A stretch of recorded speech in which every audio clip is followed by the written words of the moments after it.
Baik, Assalamualaikum warahmatullahi wabarakatuh. Saya di sini akan menjelaskan mengenai pola kegiatan perekonomian. Sebelumnya, saya akan memperkenalkan anggota kelompok kami, yaitu yang pertama Evita, yaitu saya sendiri, yang kedua Dwi Kumalasari, dan Maria Rinda. Ada 5 indikator yang akan kita bahas di sini. Yang pertama yaitu uang, perdagangan, dan spesialisasi. Yang kedua yaitu pelaku kegiatan ekonomi. Yang ketiga sirkulasi aliran pendapatan dalam ekonomi pasar. Yang keempat yaitu mekanisme pasar sebagai pengatur kegiatan ekonomi. Yang terakhir yaitu kegagalan pasar dan campur tangan pemerintah. Baik, pola kegiatan perekonomian merupakan bentuk aktivitas perekonomian yang dilakukan oleh sekelompok masyarakat atau bahkan negara untuk meningkatkan kualitas ekonomi dari masa ke masa dan berlangsung secara kontinu. Pola tersebut akan selalu dipantau dari segi kelebihan dan kekurangan, yang nantinya akan dijadikan acuan untuk dapat merancang pola kegiatan perekonomian yang lebih baik.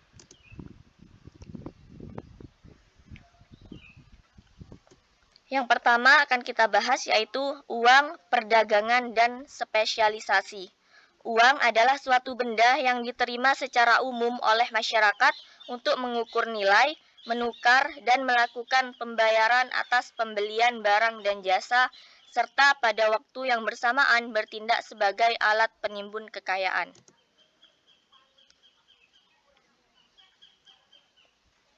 Adapun ciri-ciri uang ada 3, yaitu benda yang dapat digunakan sebagai alat pembayaran yang sah. Yang kedua, semakin penting bagi bangsa yang nilai perdagangannya semakin tinggi. Dan yang ketiga, peranan uang tidak terlalu penting bagi perekonomian subsisten. Yang kedua yaitu spesialisasi dan perdagangan. Dibagi menjadi 3 poin. Yang pertama, menghasilkan produk sesuai dengan keahliannya, lebih produktif dan efisien, tidak diperlukan kesesuaian ganda dari keinginan dalam perdagangan karena mediasi uang.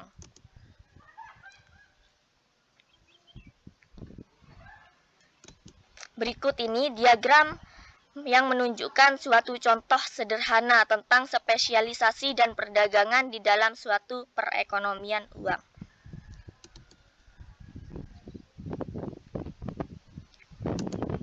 Yang kedua yang akan kita bahas yaitu pelaku kegiatan ekonomi. Ada 3, yaitu yang pertama rumah tangga, yang kedua perusahaan, dan yang ketiga pemerintah.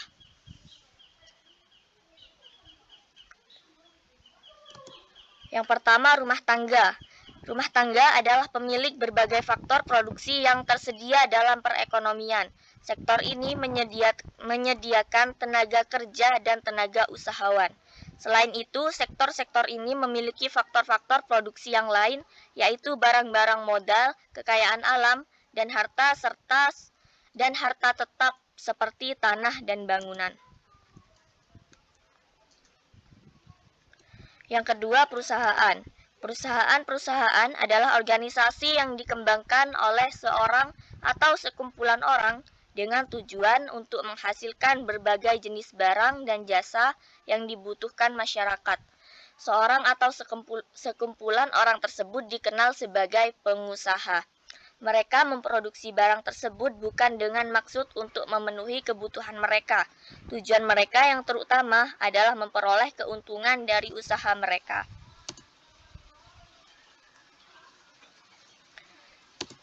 Yang terakhir yaitu pemerintahan.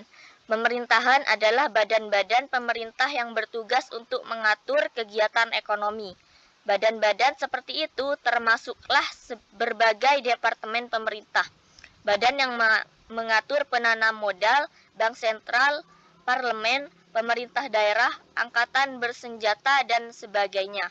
Badan-badan tersebut mengawasi kegiatan rumah tangga dan perusahaan supaya mereka melakukan kegiatan dengan cara yang wajar dan tidak merugikan masyarakat secara keseluruhan.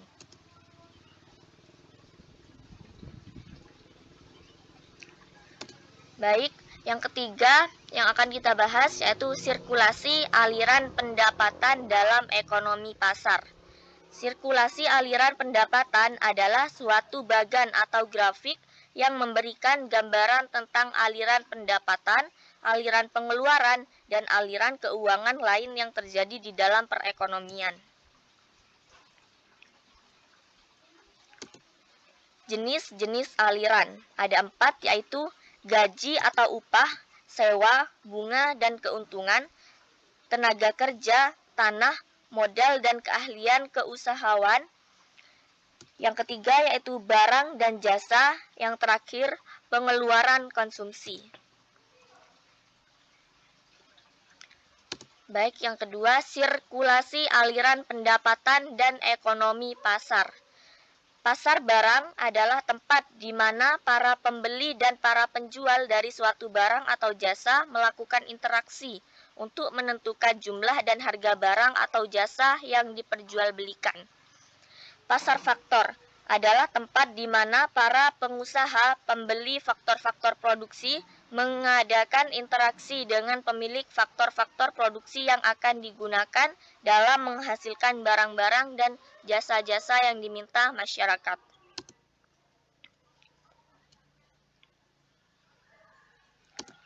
Yang ketiga yaitu ada interaksi antara sektor rumah tangga dan perusahaan. Interaksi antar sektor perusahaan dan sektor rumah tangga di pasar barang akan memberikan pertunjukan kepada suatu tentang perekonomian. Ada 3, yaitu jenis barang dan jasa, apakah yang harus diproduksikan, tingkat harga dari masing-masing barang, dan tingkat produksi dari masing-masing barang.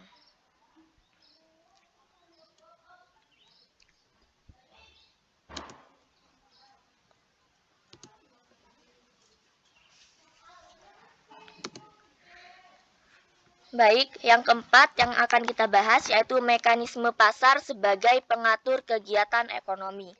Mekanisme pasar adalah proses penentuan harga barang maupun jasa yang dihasilkan dari penawaran serta permintaan. Di satu sisi, mekanisme pasar bisa menjadi acuan untuk membantu produsen menentukan strategi pengembangan usaha. Di sisi lain, mekanisme pasar juga bisa menghasilkan dampak buruk jika dilakukan secara bebas. Kebaikan mekanisme pasar. Yang pertama yaitu pasar memberikan informasi yang lebih tepat. Yang kedua, pasar merangsang pengusaha untuk mengembangkan kegiatannya. Yang ketiga, pasar memberi perangsang untuk memperoleh keahlian modern. Dan keempat, pasar menggalakkan penggunaan barang dan faktor produksi secara efisien. Dan yang kelima, terakhir, pasar memberikan kebebasan kepada masyarakat untuk melakukan kegiatan ekonomi.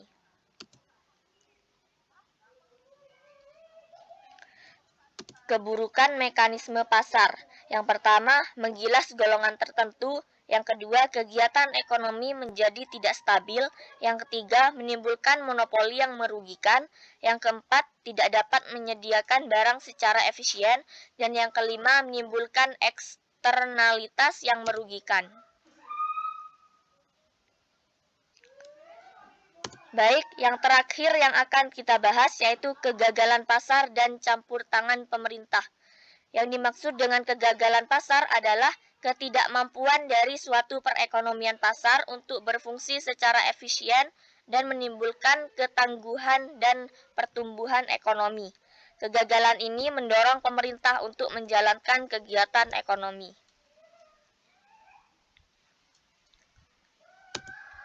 Bentuk-bentuk campur tangan pemerintah.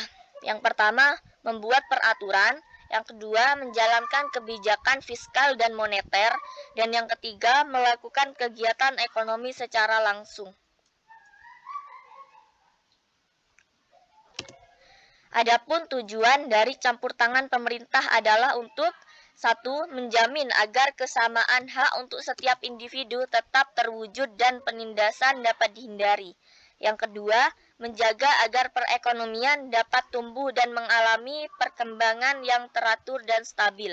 Yang ketiga, yaitu mengawasi kegiatan-kegiatan perusahaan terutama perusahaan-perusahaan besar, dapat mempengaruhi pasar agar mereka tidak menjalankan praktek-praktek monopoli yang merugikan.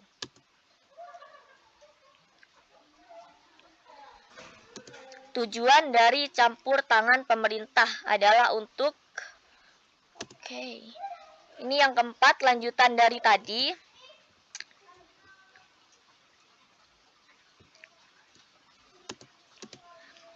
Yang keempat, menyediakan barang bersama, yaitu barang-barang seperti jalan raya, polisi, dan tentara yang penggunaannya dilakukan secara kolektif oleh masyarakat untuk mempertinggi kesejahteraan sosial masyarakat.